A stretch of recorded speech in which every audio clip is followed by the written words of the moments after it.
Nel corso della Pelilibro alla libreria La Bassanese di Bassano del Grappa si è tenuta la presentazione del libro Talking Face, ogni segno del tuo volto racconta la tua vita, con ospite l'autrice Desiree Lunardon, conosciuta come Desi. Questo nuovo libro, anche il terzo libro, è Talking Face. Io ho una grande missione nel cuore che è quella appunto di portare salute in più posti possibili e attraverso questo libro racconto quanto il viso racconta delle emozioni che noi tratteniamo. Quando tratteniamo delle emozioni, cos'è che succede?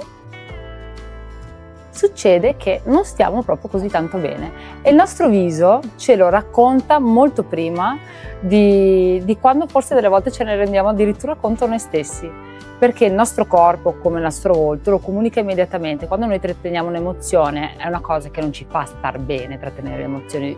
Le emozioni sono fatte per essere vissute, per essere portate fuori, per essere consumate. Basta soltanto pensare a quando eravamo bambini, che quando diventiamo grandi ci dimentichiamo della naturalezza, dell'esprimere la gioia, l'entusiasmo, poi diventiamo tutti un po' più contenuti, assolutamente la rabbia, ma quando il bambino alza la voce, sbatte i piedi per terra, insomma le emozioni sono fatte per essere portate fuori. Poi diventiamo grandi e diventiamo troppo bravi.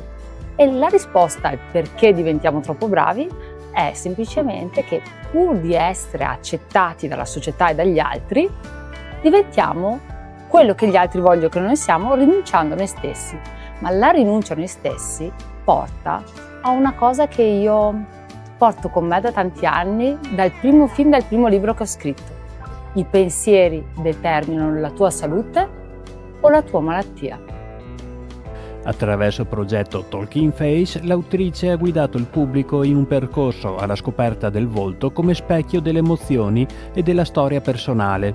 Sì, diciamo che il mondo sta prendendo un'evoluzione che sta cambiando tantissimo, dall'intelligenza artificiale alla chirurgia estetica, e perciò io in questo nuovo libro racconto del volto quanto la distorsione eccessiva, non parlo della correzione, ma la distorsione eccessiva del volto con la chirurgia estetica e forse anche l'abitudine, troppe volte abituiamo già i nostri bambini che per giocare con i filtri che a un certo punto non riescono più a riconoscere la loro reale immagine nello specchio. La mia domanda è: ma cosa succederà nelle loro menti? Cosa succederà quando inizi a non accettarti più perché sei abituato allo stravolgimento di canoni che sono stati imposti? Ma la domanda è: chi è che ha imposto questi canoni? Mi piacerebbe conoscerlo, se c'è un nome e cognome qualcuno me lo venga a dire.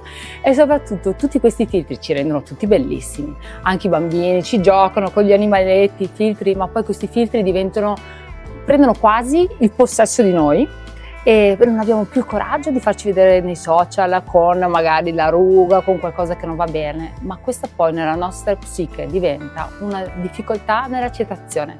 Ma noi siamo così belli proprio perché abbiamo dei difetti. Questi difetti non sono realmente difetti, ma sono soltanto dei racconti di quante volte hai dovuto mettere da parte le tue emozioni per poter andare avanti. E nel viso racconto proprio questo, riuscire a vedere quante volte hai dovuto mettere da parte te stesso per far contenti gli altri e hai messo da parte e trattenuto queste emozioni. A dialogare con lei è stato il formatore Andrea Moretto in un confronto che ha invitato i presenti a guardarsi davvero oltre le apparenze. È il suggerimento che io penso, insomma, sono dentro nei social da 10 anni che faccio informazione.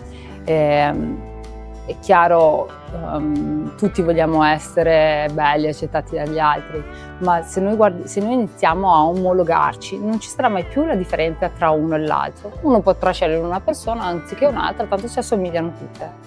La cosa che ci ha sempre reso speciali sono proprio quelle caratteristiche anche del nostro volto che ci ha reso così speciali. Ci sono delle persone che sono diventate famose per il loro naso aquilino, ci sono persone che sono diventate famose proprio per qualche particolarità che andava fuori dalla normalità.